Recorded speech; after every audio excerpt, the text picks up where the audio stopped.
On fêtera l'an prochain le centenaire de la mort de Sainte Thérèse de Lisieux. Rien à voir donc, la carmélite née à Alençon reste très populaire auprès des croyants. Ainsi, ces reliques vont dès maintenant faire l'objet d'un tour de France des abbayes et des couvents. Un événement exceptionnel puisqu'il faut le remonter à la fin des années 40 pour retrouver une initiative semblable. Et en ce moment, la chasse des reliques est exposée à l'abbaye Saint-Michel de Kergonan dans le Morbihan.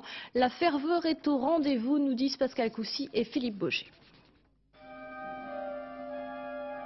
Ça n'était qu'une jeune femme, elle n'avait que 24 ans quand elle est morte de tuberculose dans un couvent de carmélites. Pourtant, un siècle plus tard, la ferveur qu'elle suscite est toujours aussi forte. Plus de 700 personnes s'étaient déplacées ce matin à Saint-Michel de Kergonan pour entrevoir ces reliques. À en croire leur émotion à la sortie de la messe, dans le cœur des croyants, Sainte Thérèse n'est pas une sainte tout à fait comme les autres. C'est une grâce que moi je reçois. Je pars à la maison toute heureuse. Je vais revoir mon petit garçon que je prends à la cantine ce midi et c'est la joie que je mets dans la maison, quoi. Sûrement qu'elle intercède d'une manière toute spéciale parce que elle est une enfant et elle veut que nous vivions comme elle et elle dit certainement les choses suffisamment bien au Seigneur pour que ça nous aide. Les sœurs de Saint-Michel de Kergonan vouent elles aussi un culte tout particulier à la carmélite de Lisieux. Pour ces moniales, la vie et l'enseignement de la sainte demeurent un modèle.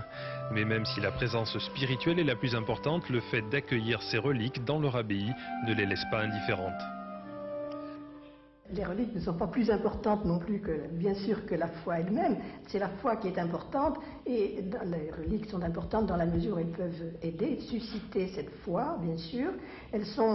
Elles représentent un peu comme une présence spirituelle dont nous en avons besoin, les pauvres humains que nous sommes. Nous avons besoin de voir, de toucher, de sentir proche, si vous voulez. Une religion trop désincarnée déconcerte, mais bien sûr il ne faut pas tomber dans l'autre excès, naturellement. Demain et après-demain, les reliques de Sainte Thérèse seront exposées à l'église de Kervignac, près de Lorient, pour une dernière étape bretonne avant leur retour à la basilique de Lisieux.